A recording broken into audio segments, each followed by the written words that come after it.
காஜாப்பேட்டை பகுதியில் வந்திருக்கிறோம். இந்த இடத்துல பாதாள சாக்கடை பணிகள் மற்றபடி வெவ்வேறு காரணங்களுக்காக இந்த இடத்த தோண்டி வேலைப்பாடு செஞ்சுருக்கிறாங்க. ஆனால் இதில் எந்த விதமான வேகமான ஒரு வேலைகள் நடக்காமல் இந்த பக்கம் ஒரு பஸ் போக்குவரத்து இல்லாமல் இங்கே இருக்கிற கிட்டத்தட்ட நிறைய குடிமக்கள் வந்து வேர் ஹவுஸில் போய் பஸ் ஏறணும் ஒரு அவசரத்துக்கு நிறைய சிரமப்படுறாங்க. அவங்க எப்படிப்பட்ட சிரமங்கள் படுறாங்க, ஏன் எதற்காக தோண்டப்பட்டது, எத்தனை நாள் ஆச்சு அப்படிங்கிற ஒரு சில விஷயங்களை மட்டும் உங்கள் பார்வைக்காக வி நியூஸ் 24/7 பதிவு செய்ய விரும்புகிறது. அதன் அடிப்படையில் ஒவ்வொரு மக்களையும் நாம் சந்திக்க இருக்கிறோம். இந்த பகுதியில் ஒரு சில நபர்கள்ட்ட அவங்க படுற கஷ்டம் என்னங்கிறத நம்ம கேட்டு தெரிஞ்சுக்க போகிறோம். அந்த வரிசையில் நம்ம நண்பர் பூபதி இங்கே வந்திருக்கிறாரு. வணக்கம் பூபதி. வணக்கம் சார், சொல்லுங்கள். என்ன வேலை பார்க்குறீங்க? நான் ஹோட்டல் பார்க்குறோம். ஹோட்டல் வேலை பார்க்குறீங்க. ஓகே. இங்கே எத்தனை வருஷமாக குடியிருக்கீங்க? நான் ஒரு 20 இயர்ஸ் இங்கே தான் இருக்கும். 20 இயர்ஸாக அவங்க இங்கே தான் இருக்கிறாங்க. இந்த சாலை குழி தோண்டியிருக்காங்கல்ல, அந்த வேலை பார்த்துருக்காங்கல்ல, இது எவ்வளோ நாளைக்கு முன்னாடி தோண்டப்பட்டது, எதற்காக தோண்டப்பட்டது அப்படிங்கிற விஷயம் உங்களுக்கு தெரியுமா? இது பாதாள சாக்கடைன்ற மாதிரி சொல்லிகிட்டு இருந்தாங்க. அது ஜஸ்ட்டு இப்போ ஒரு மந்த்தாக தோண்டிகிட்டு இருக்காங்க. அதுக்கு உண்டான நடவடிக்கை என்னன்னு கொஞ்சம் சீக்கிரம் எடுத்தால் கொஞ்சம் நல்லாயிருக்கும். அதாவது ஒரு மாதமாக இந்த பகுதியெல்லாம் தோண்டிகிட்டு இருக்காங்க. நடவடிக்கை கொஞ்சம் சீக்கிரம் எடுத்தால் நல்லா இருக்குங்கிறது பூபதியோட கருத்து. இதனால் பூபதி எந்த விதத்தில் நீங்கள் இந்த பகுதி மக்கள் பாதிக்கப்படுறாங்கன்னு நீங்கள் நினைக்கிறீங்க? தினையிலும் வேலைக்கு போகிற மக்கள் ரொம்ப பாதிக்கப்படுறாங்க. அங்கே வெளியூர்லேருந்து வர மக்கள்லாம் வந்துட்டு பஸ்ஸு இல்லாமல் ரொம்ப பாதிக்கப்படுறாங்க. பஸ்ஸுக்காண்டி இங்கேருந்து வேர் ஹவுஸ் நடந்து போயிட்டு அரச மரம் சுற்றி போகிறாங்க பால் பண்ண வரைக்கும். அதெல்லாம் ரொம்ப கஷ்டமாக இருக்குது பாவம். இங்கே ஒரு அவசரத்துக்கு ஒரு வேலைக்கு போகிறதா இருந்தாலும் சரி, ஒரு பேருந்து வசதியும் கிடையாது, பஸ்ஸு போக்குவரத்தை நிறுத்திட்டாங்க. இந்த பகுதியில் நிறைய மக்கள் வந்து பஸ் ஏறுறதுக்கும் வேலைக்கு போகிறதுக்கும் ரொம்ப சிரமப்படுறதா பூபதி அவர்கள் பதிவு செய்கிறார்கள். இதை குறித்து நீங்கள் என்ன சொல்ல விரும்புகிறீங்க? ரொம்ப லாரியஸ்லாம் மாட்டிட்டு அவதிப்பட்டிருக்காங்க. ஜஸ்ட்டு ஃபார் இப்போ கூட ஒரு லோடு வண்டி பாவம் அவன் தள்ள முடியாமல் பண்ணிகிட்டு இருந்தான். எத்தனை நாளைக்கு முன்னாடி அந்த சம்பவம் நடந்திருக்கும்? இப்போ ஜஸ்ட்டு இன்னைக்கு கூட ஒரு லோடு லாரி மாட்டிருக்கு. ஓகே. இது பண்ணிகிட்டு இருந்தாங்க. அதுக்காண்டி கொஞ்சம் பார்த்து சீக்கிரம் அரசு கொஞ்சம் இது பண்ணி இருந்தாங்கன்னா கொஞ்சம் நல்லாயிருக்கும் அப்படின்ற மாதிரி. ஒவ்வொரு நபர்களிடம் நம்ம அவங்களோட குறைகளை கேட்டுட்ருக்கோம். அந்த பகுதியில் ஆட்டோ ஓட்டுநர்கள் மிகவும் சிரமப்படுறாங்க. மினி டோரே இன்னைக்கு காலையில் மாட்டிக்கிச்சுன்னு ரொம்ப சொன்னாங்க. இந்த ஒரு இந்த வேலைப்பாடு முடியாதனால ஆட்டோ ஓட்டுநர்கள் படுற கஷ்டம் என்னங்கிறத இப்போ ஒரு நண்பர், உங்கள் பேர்? வசந்தகுமார் வந்திருக்கிறாரு. அவர் இந்த பகுதியில் ஆட்டோ ஓட்டிகிட்டு இருக்காரு. அவர் எவ்வளோ சிரமப்படுறாரு, எவ்வளோ கஷ்டப்படுறாருங்கிறத அவரே சொல்லுவார். இல்லை, கஷ்டன்றது எனக்கு மட்டும் இல்லை, எல்லா டிரைவரும் கஷ்டப்பட்டுட்டு தான் இருக்காங்க. இந்த ரோடு ஒரு வாரமாக இப்படி தான் இருக்குது. அதுக்கு முன்னாடி ஒரு நோண்டி போட்டு இப்படி தான் இருந்துச்சு. ட்ரைனேஜ் ப்ராப்ளம் சொல்லி நோண்டி போட்டு போயிடறாங்க. ஒரு பஸ் வசதி ஒன்றுமே இல்லை. ஆட்டோவும் ஓட முடியல, பஸ்ஸும் வரதில்லை. பிள்ளைங்க ஸ்கூல் போகிற பிள்ளைங்களாம் ரொம்ப கஷ்டப்படுறாங்க. பஸ்ஸு அதோட டர்ன் பண்ணி அங்கிட்டு போயிடுறாங்க. பஸ்ஸுக்கு போகணுன்னாவே 1 கிலோமீட்டர் 2 கிலோமீட்டர் தள்ளிட்டு தான் பிள்ளைங்களாம் போகிறாங்க. ரொம்ப சிரமமாக இருக்குது. அது இல்லாமல் ட்ரைனேஜ் நோண்டா மூடிட்டு சும்மா போலாம் மூடிட்டு போயிடுறாங்க. அதனால் மறுபடியும் வண்டி போனால் மேலோட்டமாக மூடிட்டு போயிடுறாங்க. மண்ணை அடைச்சி இறங்கிடுது தண்ணியில். அப்புறம் என்னென்னா உங்களுக்கு கீழே வந்து உங்களுக்கு நல்ல தண்ணி வாட்ரு போகுதுங்க, அதையும் உடச்சி விட்டு போயிடுறாங்க. அதை கிளியர் பண்ணாமல் தண்ணி ஊற்று மாதிரி ஊற்றிக்கிட்டே இருக்குது. 4-5 நாளாக இந்த சைடு நான் ஒரு 10-15 வீட்டுக்கு தண்ணியும் வரல, நல்ல தண்ணியும் வரல. நீங்கள் இங்கே குடியிருக்கீங்களா? குடியிருக்கிறோம். இங்கே எத்தனை வருஷமாக இருக்கீங்க? நாங்கள் இங்கே ஒரு 15 வருஷமாக இருக்கும். 15 ஆண்டு காலமாக இங்கே குடியிருக்கிறாங்க. தம்பி, அங்கே ஒரு லாரி வருது, அதை அப்படியே கவர் பண்ணுங்கள், அதை அப்படியே ஃபோக்கஸ் பண்ணுங்கள். நீங்கள் இப்படி தான் பல நபர்கள் வந்து சொல்கிறாங்க. இங்கேருந்து ஒரு லாரி வரதே நீங்கள் பார்க்குறீங்க. அவ்வளோ ஒரு கனரக வாகனம் இந்த பகுதியில் வரும்பொழுது அந்த ஒரு சின்ன வீல் மாட்டினா கூட அவங்க ரொம்ப கஷ்டப்படக்கூடிய சூழல். அப்படி இப்படி ஃபோக்கஸ் பண்ணுங்கள், திருப்புங்க.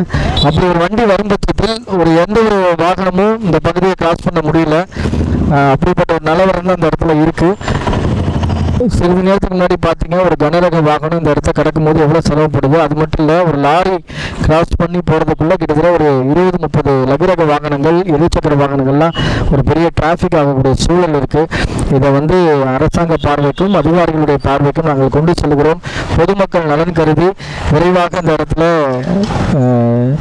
பணிகள் முடிக்கப்பட வேண்டும் என்று நாங்கள் கேட்டுக்கொள்கிறோம். அதன் அடிப்படையில் மற்றொரு மரியாதைக்குரிய ஆட்டோ ஓட்டுநர் மத்தியில் வந்திருக்கிறாரு. 10 வருஷத்துக்கு மேலே அவங்க குடியிருக்கிறாங்க, இந்த பகுதியில் வண்டி ஓட்டிகிட்டு இருக்காங்க. அவங்க படக்கூடிய கஷ்டங்கள் என்னங்கிறத அவரே சொல்லுவார். ஆனால் லோன்ராஜ், நம்ம 10 வருஷமாக ஆட்டோ ஓட்டியிருக்கோம், ஸ்கூல் டிரைவரு. இருந்தாலும் இந்த வழியில் பாதையில் வந்து பார்த்திங்கன்னா தண்ணி டேங்க் உடைச்சி விட்றாங்க, பல தடவை வந்து பாதை நோண்டுறாங்க, திருப்பி பாதையை மறைக்கிறானுங்க, திருப்பி மூடுறானுங்க, திருப்பி ஸ்கூலுக்கு ரொம்ப பாதிக்குது. ஆட்டோ ஓட்டுறவங்களும் ரொம்ப வந்து சிரமத்துக்குள்ள ஆளாகிறாருங்க. ரொம்ப வந்து பார்த்திங்கன்னா இங்கேருந்து அங்கே போகிற வரைக்கு கிட்டத்தட்ட அரை மணி நேரம் மேலே ஆகுது. இதெல்லாம் வந்து மத்திய அரசாங்கம் எல்லாத்தையும் பார்த்து கொஞ்சம் எல்லாத்தையும் பண்ணி கொஞ்சம் இந்த ரோடை வந்து சீரமைச்சா கொஞ்சம் நல்லாயிருக்கும். அடுத்து இந்த இடத்துல 15 ஆண்டுகளமாக கடை வைத்து வியாபாரம் செய்கிற அம்மாவிடம் பேச போகிறோம். இவங்க அதிக பாதிக்கப்படக்கூடிய கடைன்னா அது இதுதான். இந்த இடத்துல தோண்டி வச்சிருக்கிறாங்க.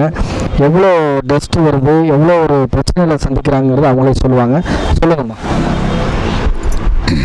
ஸ்கூலுக்கு போகிறதுக்கு பஸ்ஸு இதாகுது. இப்போ தான் பஸ்ஸே விடுறாங்க, காலையிலேருந்து பஸ்ஸை இப்போ தான் விடுறாங்க. இந்த குழி நோண்டினால தான் எல்லா மிஸ்டேக்கும் வர்றது. எங்களுக்கு கடையை பாருங்கும் போது அவ்வளோ தூசி, நானே தூசியாக தான் நிற்கிறேன்.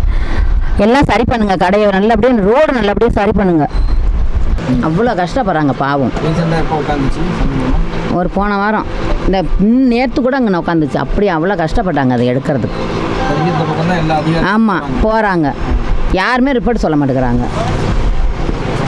துரித நடவடிக்கை எடுத்து இந்த மக்களுடைய இந்த பிரச்சனைக்கு ஒரு விடியல் காணும்படி அரசுக்கும் அதிகாரிக்கும் நாங்கள் ஒரு கணவர் மனைவி பிள்ளைங்க 3 பேரும் அப்படியே விழுந்துட்டாங்க. பைக்கோடு இந்த இடத்துல விழுந்திருக்கிறாங்க. நிறைய இருசக்கர வாகன ஓட்டிகளும் இதனால் சிரமப்படுறாங்க.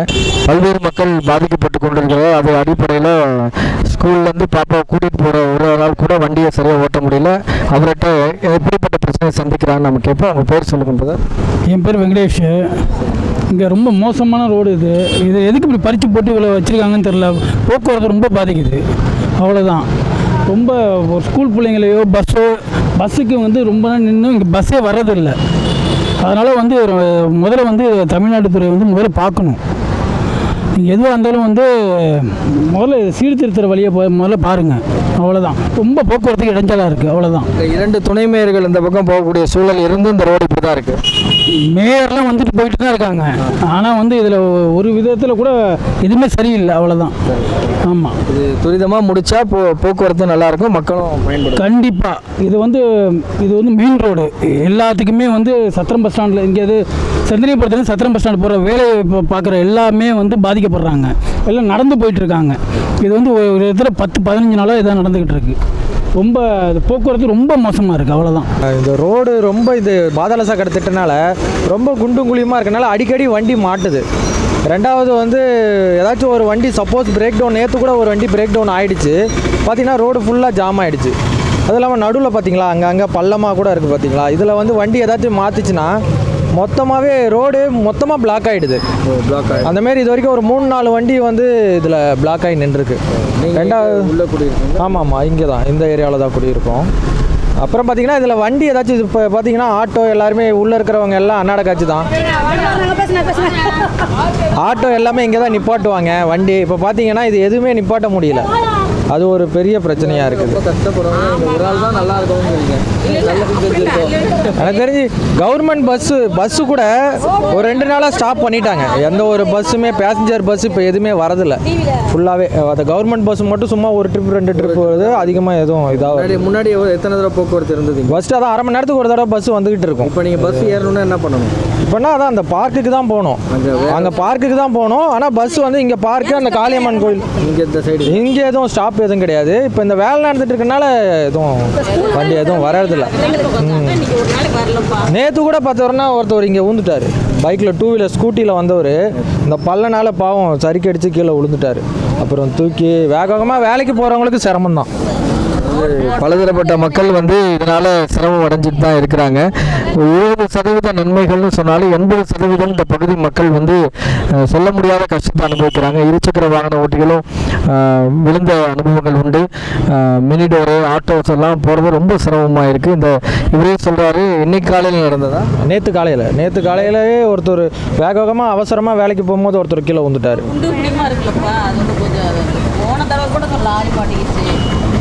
பெரிய கனரக வாகனமாக சரி லகுரக வாகனமாக இருந்தாலும் இந்த பகுதியில் போகிறது மாட்டிக்குது. ரெண்டாவது ஒரு கனரக வாகனம் வந்துட்டு அடுத்த வண்டி போகிறதுக்கு நிறைய டிராஃபிக் ஆகுது. பார்த்தீங்கன்னா ஒரு வெஹிக்கல்லாம் பார்த்தீங்கன்னா ஒரு அரேஞ்ச்மெண்ட்டாகவே போகாது.